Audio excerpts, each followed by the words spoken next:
All right, so we're in, let's see, Revelations 7. Is that? chapter 7, and we're going to pick it up at verse 1. Okay, hold on. Okay, go ahead. Okay. And let me kind of bring you up to speed of what's going on. This is right before the Almighty is getting ready to pour out his wrath on the earth. Okay. Because once he gets his people into the secret place that we talked about, then he can unleash his fury. But he has to seal them first. He has to place a seal on them so that his servants, the messengers, do not destroy them along with destroying the people of the earth and destroying everything. Because this whole earth is going to be totally unrecognizable. He tearing it up because he said he's going to create a new heaven and a new earth. So, but you got to be sealed. You got to be under the protection of him in order not to be harmed from these things that's getting ready to happen on the earth. So, with all that said, let's read it. He says, chapter 7, verse 1.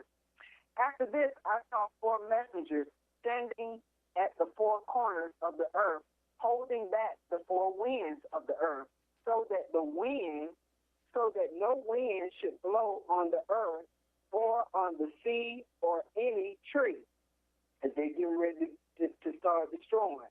And I saw another messenger ascending from the rising of the sun from the east. Who is this speaking? I'm sorry, who is this speaking? This is John. This is the beloved John. Okay, and he's because he speaks as though he saw something. So is he? So yeah, he's seeing the vision. He was a prophet. Okay, all right, go ahead on number two. So he's seeing the vision of what is getting ready to happen, because even John, we're gonna read this also. When I said about America, John is giving you a vision, and how he describes the different animals are certainly what you can see on the face of the earth today. But he wasn't talking about the animals. He was talking about this weaponry and these different aircrafts and whatnot. But we'll get to that. Okay. Okay, so he says in verse 2, and I saw another messenger ascending from the rising of the sun, having the seal of the living power. And he cried out with a loud voice to the four messengers to whom it was granted to harm the earth and the sea, saying, do not harm the earth or the sea or the trees until we have sealed the servants of our all-powerful in their foreheads. And I heard the number of those who were sealed, 144,000 sealed from every tribe of the son of Yashara'al. Hebrews. He ain't even talking about the nation, because that's who he get ready to destroy. But as for the sons of Yashara'al, the Hebrews, he said, I sealed 144,000 of them. So, and he says, go ahead. I mean, well, this is the part, and I'm glad we got to this, because when I talked about what amazed me about this book, that basically here's another section that pretty much is saying I'm talking about these people in particular. These what back then were known as Israel. Well, I guess Israelites or the Yashar all is what we were. Yashar all is just say you can just call Hebrews. Okay, so this book is specifically saying that the Hebrews are the ones who I'm saying that will be saved. Exactly. I'm gonna cover my people, because just like we read and we can read out of the same book, the only people that's gonna be left on the earth at this particular time is those 144,000 Hebrews and the rest of the people of the earth, the nations who serve the beast. The ones that's going to have that mindset of the beast, who going to do everything, they're going to worship that beast. They're going to do everything that the adversary wants them to do. Those are the only two sets of people going to be on the earth. And see, that's why I said when Christians don't like to read this book, because they talk about how scary it is, but ain't nothing scary about it. It's the thing is, all denominations on the face of the earth, whether you're Christian, you're Muslim, you're Judite, whatever you want to call yourself, you're going to have to prove where you stand. That's what the man of sin is all about. Who's going to come up and be worse than Hitler was? That's where he comes on the scene, because he going to persecute. He going to ask you where you stand, and if you say you don't stand with him, he going to kill you. It's just that simple. But as for y'all's people, the Hebrews, we ain't got nothing to worry about, because you are sealed and you are in the secret place. Okay, so we're talking about Well, number 4. well, so, huh? I said, go ahead. You at number 5. Okay, and then check this out. Just like we were talking about, Judah was the first that was sealed. He says, and from the tribe of Yaquata was sealed 12,000, and from the were sealed, and from the tribe of Reuben was sealed 12,000, or Raquaban proper, and from the tribe of Gad was sealed 12,000, and from the tribe of Asherah was sealed 12,000, and from the tribe of Naphtali was sealed 12,000, and from the tribe of Manasseh was sealed 12,000, and from the tribe of Shemaquan was sealed 12,000. From the tribe of Laquiah was sealed 12,000. Now, our Is that priest, Levi? Is that Levi you just said? yeah, Okay. yeah. I'm saying the proper names how they should be, because see, you'll start to see the difference. Now, when you say Levi, yeah, I can see a Gentile being named Levi, but to say Laquiah kind of sounds got a little different twist to it, now, don't it? Okay, and then it's got one, and of the tribe Ishkara. Pronounce that for me. Um, what verse? Verse 7. Yeah, at the end of verse 7, it says Okay, ISA right. THR. And from the tribe of Yashakara Okay. is sealed 12,000. From the tribe of Zebqualin, sealed 12,000. From the tribe of Yaquasas, sealed 12,000. And from the tribe of Benjamin, sealed 12,000. All those are Hebrews. Right.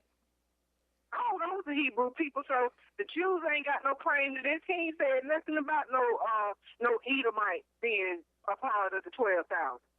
They just one tribe. I can't even say a tribe, because they were not listed amongst the 12 sons of Jacob, which they're not, because Esau is Jacob's brother. He's not a part of the 12 tribes. He is Jacob's brother. These Jews that's running around here, they're our kinfolks. They're Jacob's brother. They're not a part of Jacob's sons. You can't Right. be a Yeah, brother and a because son. correct me if I'm wrong, but Jacob is the Hebrews, and where Esau is Right? more of the Jews. Is that correct? Right. Okay. Exactly. Esau is the one who calls himself a Jew. Okay. All right. So then, back at 9. And then he says, and after these things I looked, and behold, a great multitude which no man could count, from every nation and all the tribes of the people with their languages, standing before the throne of the Messiah, Yahshua, Yahquashua, and the Lamb. That's who the Lamb is, the Messiah, Yahshua, clothed in white robes, and palms were in their hands. And they cried out with a loud voice, saying, salvation to our all-powerful, not to Muhammad, not to Jesus, not to Buddha, not to anybody else. All the rest of the nations are going to be giving praise and honor to our King, our brother, the Messiah. He is the one that's going to rule the whole earth with a rod of iron. Not Jesus, not Buddha, not Muhammad, not Haile Selassie, or any other person that somebody want to name. No, it's our brother, our king, that's going to rule. So the nations are saying, salvation to our all-powerful who sits on the throne and the Lamb. And all the messengers were standing around the throne and around the elders and the 4 living creatures, and they fell on their faces before the throne and worshiped the all-powerful, saying, so be it. Blessings and honor and wisdom and thanksgiving and honor and power and might be to our all-powerful forever and ever, so be it. Mhm.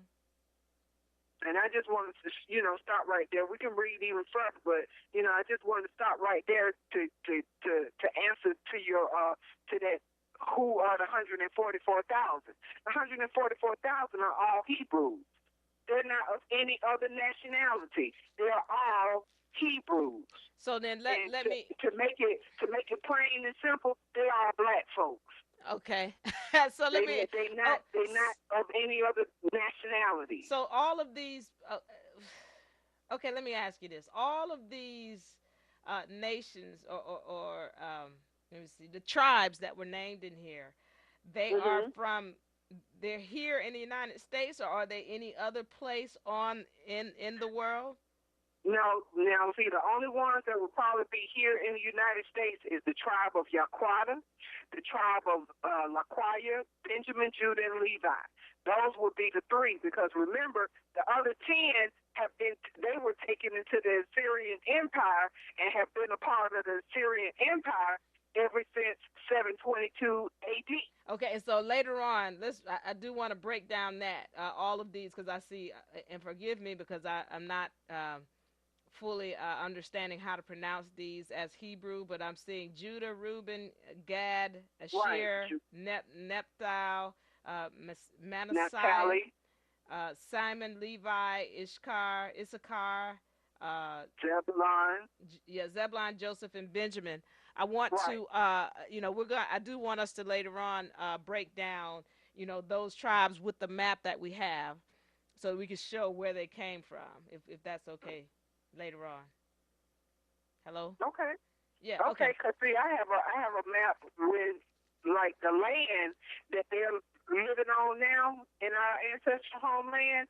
It was divided up among according to these 12 sons of Jacob.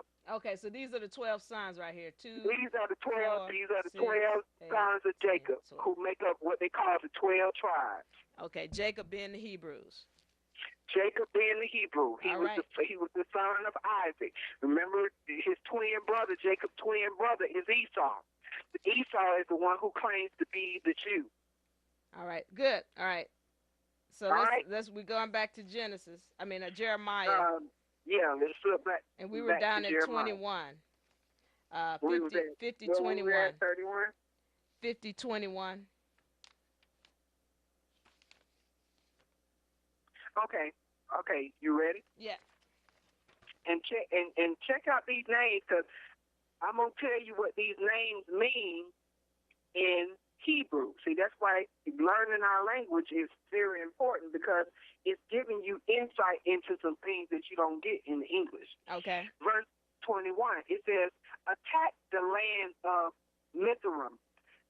Now, in Hebrew, that means the land of double bitterness. Haven't this land been a double bitterness to us? How's that? First of all, our people were brought here as slaves. They were treated very harshly. And then today, we still oppressed by these same people. Right. We have not arrived. We haven't got our 40 acres and a mule as our civil rights folks so march so vigorously for. It's been a double bitterness. And on top of that, what people don't get is even this thing they call a correctional facility, where they are privatizing jails. That is a modern day slavery. That's like Exactly. That's nothing different than slavery there. And a lot of our people don't get this, but they are targeting our people, putting them in prison, and using us as slave labor. And then you hear a lot of people with a very apathetic attitude towards it's like, well, we need to be responsible for ourselves, and when are we gonna understand that we don't have to shoot the gun, and we don't have to do this and that, but they're not understanding that we are specifically being targeted. And when you look at the people who are in the prison system, you'll see they are from poverty areas, people who are easily targeted. Yeah, targeted Right, and victimized like that. And so it's like, I had, and I won't go into this a lot, but I had, there was a question about, would you be willing to invest in or be a part of, the prison system being, there was a question about that. Would you invest in a prison system? And the thing is, you hear a lot of people saying yes. And my issue is, you are working to enslave your own people. Exactly, because the thing, well, see, even y'all even talked about our people are snared in prison holes and all kind of traps. So he talks about our people being in prison. I mean, he goes into great details what the conditions of his people are today. So when people pick up a scripture, you can't just interject yourself in there and say, "Oh yeah, the Lord is my creator," and da da da. No, he ain't. No, he ain't. You don't even know him. His concern is about his people. He dealing with his people. You say when people pick up the book and they say the Lord is my Savior, you're saying when white people pick up that book? I mean, anybody. You got to know. You have to know who he is and about him and his relationship with his people to even begin to have a relationship. Okay. And it's not very many people that have that relationship because they don't even know. How can you pick up this book? That's what I look at on television with Christian ministers. How can you pick up this book and you call yourself preaching and you don't know that this is talking about you? Right. Right. So that lets me know right off the bat you're clueless. You're a pawn in the scheme of things, and all you're going to do is do just like everybody else do. Take this history book and use it to your advantage to profit. That's all you're going to do with it. That's all you can do with it because it's sealed from you. And by being sealed from you, that lets us know that your name has not been written. So therefore, the day of damnation is upon you. It's coming.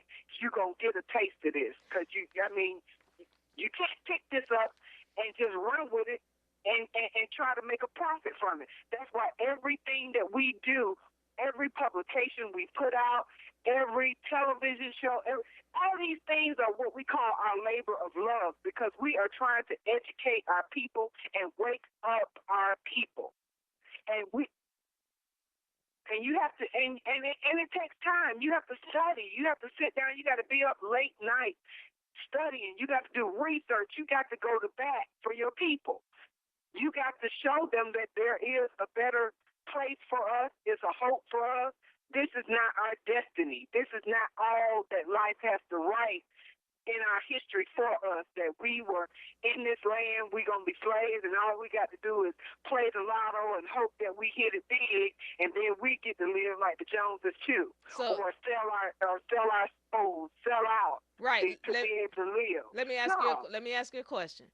All right, back in when we were talking in Revelations, you said there's 144,000 that will survive, and then there was another set. Because you said there are going to be two people on the earth. So the earth is not going to totally be destroyed. There are going to be other people. No. The earth is going to be totally destroyed. The other set of people were those who had not received that mark of the beast, who were killed. The other people on the face of the earth, those that's going to be tried, they have to taste martyrdom. They have to be martyred. They have to lay down their life for this walk. As for us, it's our culture, but what our Creator is telling us, just remember who you are and acknowledge me and turn back to me. Forget all this junk you done learned from these people that you've been living among, because these people, they just demonic. All right, they are actually demonic. So that's what the ceiling of the 144,000 is. But as for those other people, those are the people who have been martyred, that are saying, blessing are you who sit on the throne, and da-da-da-da. Those are the ones who were martyred. So I'm just trying to get this right. The earth is going to be destroyed. There's not really going to be too many places where you can run. But my question is, will there be survivors? And if so, in what form will they be? I mean, who's surviving? Does it say that? As far as surviving, the only people that's going to survive is the 144,000 that he's going to save from his people, and those martyrs that's going to be resurrected in the second resurrection. Okay. All right, so let me ask you this, because you talked about they're going to be the people who have the mark of the beast that will be survivors. Is that, or was that Did I No, hear that wrong? those are the only people that's going to be on the face of the earth at that time. Because when the Messiah comes, when those heavens part back like a scroll, like John said, those are the ones when the Messiah comes, he says, I'm gonna consume them with the fire that comes out of my mouth. Their flesh is gonna rot while they So, stand on their feet. so the They're ones gonna with the be mark of the destroyed. beast will be destroyed. Yeah, they're gonna be totally destroyed. They're Okay. gonna be totally destroyed because those are the only two people, only two sets of people that's gonna be on the face of the earth. Those who take the mark and those who are sealed. All right. The only people that's going to be sealed is us, the 144,000. The rest of the people are the people of all the different nations who are, if they still on the face of the earth, of course they take the mark. They have taken the mark. So if you take the mark, you damned anyway. So you're going to have a lot of people that's going to be willing to die because they're not going to take that mark because they know that if they take that mark, they are damned anyway. No qualms about it. And let's Well, real quick. Well, okay, so we're gonna get to the mark because I know we went on. We'll get to that because Okay, then so you'll get a better understanding. So let's go back to 21. You're right. Let's go back here. Okay, so verse 21. 21. He says, attack the land of Mithraim, double bitterness, and those who live in the land of Pekod, which means Pekod means overseers. Aren't these people all overseers? Yeah. That's what Pekod means, overseers. So he says, attack the land of double bitterness and those who live in the land of the overseers. Pursue, kill, and completely destroy them, declares Yah. That's why we ain't got to take up no guns. Just like Yah says, our weapons are not carnal weapons. Because it's him that's fighting this battle. That's why he said, only with your eyes shall you behold the destruction of the wicked. It ain't going to come near you, but you're going to see how your creator fights on your behalf. That's why he tells us, you don't pick up no guns because they want to shoot you down. If they don't want to shoot you down, they want to put you in prison. You can't do no good locked down in a cage. You can't do no good 6 feet deep. So what is the weapon? The word of Yah is the weapon, cutting down everybody. They talk about this stuff on TV. They know this word is true. They know it's true. That's why me and my husband, we can sit in here, we can talk about something one day, and the next thing you know, we turn to the television, and I be doggone, they ain't talking about it on the History Channel the next day. So not only do we know they listen to everything, because they got the capability and the technology to listen to everything you say, but they know that this word is true. All this time, they've been trying to tell us, you ain't got no God, he don't exist, we run the whole earth, this is ours, we're going to do whatever we want to do. No, y'all say, okay, since you think that, watch this. All right. That's all you got to do is sit back and watch, because this is going to happen. So, 22. Verse 22. The noise of battle is in the land, the noise of great destruction. How broken and shattered is the hammer of the whole earth. Everybody know America is the hammer of the whole earth. She is the hammer. How desolate is America among the nations. I set a trap for you, O Americans, and you were caught before you knew it. You were found and captured because you opposed the all-powerful Yah. Okay, let's pick it up at verse 25. Okay. Yah has opened his arsenal and brought out the weapons of his wrath. See, all this weaponry that they storing up, all the nations, this is the all-powerful arsenal. He gonna make them use this stuff. Why you think he ain't got the technology? It ain't because man's smart. He put it in their heart. Because I'm gonna use y'all to destroy each other for everything that y'all done, not only to my land, but to my people. Y'all gonna pay. Even our Middle Eastern cousins, they gonna pay too, because they had a hand in it too. Everybody's going to pay. Recap, verse 25. Yah has opened his arsenal, arsenal, and brought out the weapons of his wrath. For the Almighty Yah, Almighty, has a work to do in the land of the Aryan. Come against her from afar. Break open her granaries. Pile her up like heaps of grain. Completely destroy her and leave her no remnant. Kill her young bulls. Let them go down to the slaughter. Woe to them, for their day has come, the time for them to be punished. Listen to the fugitives and the refugees from America declaring in where? Zion. How Yah, our all-powerful, has taken vengeance for his temple. Click. That's the key right there. When I was saying Aryan, the key right here is temple. When was the temple destroyed? And who was the temple destroyed by? The temple was destroyed by the Romans in 70 AD. So now you got a visual of the ethnicity of the people who he's talking about. Okay, so explain that again, because you say that the temple. Let's see, how the Lord our God has taken vengeance for his temple. Right. So God is upset at the fact that the Romans destroyed his temple. Is that what this part is saying? Exactly. In 70 AD, the Romans came in and destroyed the temple. Now this is a couple of years after the Messiah had come and they crucified the Messiah. Now this is what the Messiah, and this goes into other things that the Messiah, Yeshua, was saying, because he was telling them at that time when he came, our people were like, okay, you the Messiah, you the king, you the one who we've been waiting on. So when you going to take your kingdom? When you going to set up the kingdom and start ruling so these white folks can get out of our land? And he said, it's not this time. I got other stuff that was spoken of by my prophets that has to be fulfilled. It's not this time for me to build up my kingdom yet. It's in a distant time when my kingdom will be set up. So they was pissed off by this because at that time the Romans were in the land.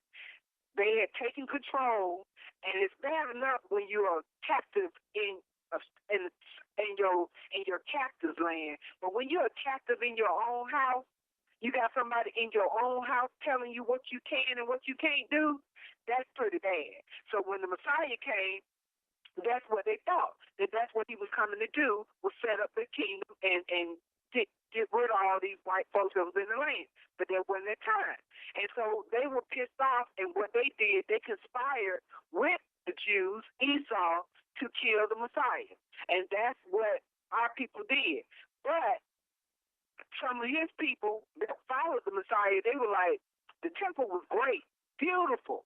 And they were telling him, wow, look at this temple, how great it is. And the Messiah was saying, look, it's not going to be one stone that's going to be left on this foundation that's not going to be thrown down. Because when I'm gone, these people, these Romans, they're going to tear this place apart. They're going to tear this temple down. This beautiful temple that y'all marveling about, they're going to tear this thing down. They're going to burn the city to the ground. And that's exactly what they did. They killed off, and this is written in the book of Josephus. He was one of our Hebrew historians who wrote down the accounts of when the Romans had came and destroyed Jerusalem in 70 AD, and he kept the accounts of what happened to our people. And Josephus has been the missing link to how our people got down into Africa. So in the book of Josephus, he records how the Romans had killed so many of our people that they got tired of impaling and killing our people. They got so tired and say, look, we're tired of killing these people. Half of them they took to go down to work in the copper and gold mines down in Egypt. The other half they took to straight in the Rome to go into the Colosseums to be chewed up by all the animals for sport. That's how our people ended up down in Africa. And that's how the city was destroyed. The city was destroyed by the Romans in 70 A.D. Which city is this again? This is the city of Jerusalem. Okay. So that it was the descendants, these people here, these Americans, they are the descendants of those same people who destroyed y'all city. See, y'all didn't pay the Romans back for what they did to destroying the temple and destroying his people, but he's going to make their children pay, just like at the time of our forefathers when they was acting a fool. They didn't pay for their sins, but he says, I'm going to make your children pay. Your children going to pay for everything that you did. See, our people, once they went back in the land, they didn't go back into slavery. Y'all just allowed them to stay there, but he didn't, show them really no favor. So they was all our cousins and other nations that lived in the land or around the land, they was always fighting with them, but they could never defeat them completely. Then after the Messiah came and was crucified and all that went down, then the words of the Messiah came true. The Romans came in 70 A.D. and burned the city down to the ground, destroyed the temple, killed off so many of our people, sent half of them down into Africa as slaves, and took the other half as slaves up into Rome. Okay. And that's what happened. So that's what y'all said. And that's in Josephus where we can find that. Exactly. And I can open that up and read that to you also. Okay, but right here where he says, he's taking vengeance for his temple. Right. He didn't pay the Romans back for destroying his temple. We can go in the history book and read about what happened to the Roman Empire through the taxation of the people. They taxed the people so much they couldn't sustain themselves and so forth, and the Roman Empire failed. And that's what they're trying to revive now is this latter-day Roman Empire with those 10 European nations coming together. Now they got their currency, their single currency. So what they're trying to do is to revive the Roman Empire. But America has to fall first because America's not going to relinquish her power to anybody. So so is it saying that the Roman Empire will be rebuilt? Or? Oh yeah, because that's the empire. That's the last of the Roman rule. When the Messiah comes, that's that empire. If you ever heard about the prophecies of Daniel, Daniel talks about that empire, that great image that had the head of gold and the arms of clay, or I think with the legs of clay and mixed with bronze. I'm kind of paraphrasing. I have to go and read it. But then he talks about how that part of the image was destroyed, and the only part of the image that was left was the 10 toes. The 10 toes, which is these last 10 of the European nations that's going to come together under one man that's going to rule the whole earth. So that's the phase, the phase that we're getting ready to cross over in, but we can't cross over into that phase, into this phase of what y'all said about this empire being destroyed. Then there's a vacuum. So let me get this right. And they're gonna feel it. Let me get this right. So you're saying that once America is destroyed, there are 10 European nations that are going to come together. Yeah, that's what they're working on. What they call the United Nations. Yeah. Okay. And who can you name? Who does it name in the Bible who they are? It doesn't name who they are, but you could go and just kind of do research on the European Union. The European Union, and see the nations that's a part of that. Yeah. And I think it's more than 10. It's more than 10 of them, but you still have Spain and you still have Germany that are kind of wavering and want to pull out, and so they really haven't got it together yet. So you're saying right now they're more than 10, right? But more than 10. Some of them are trying to pull out. Right. So who? Okay, and just real quick, and we don't have to go deep into it, but who opposes those 10? Does it say that they will be opposed, or is it just that Yah just destroys them? No, he just going to destroy them. At the coming of the Messiah going to destroy those 10 toes. Those are the last of those the Europeans that's gonna fight against him, or at least try to fight against him when he comes. That's Okay. it. And therefore, after he destroys them, then he can set up his empire. Because when his empire is set up, ain't gonna be no more other nations ruling. Then the Hebrews are put back in that prominent position that we once had years ago.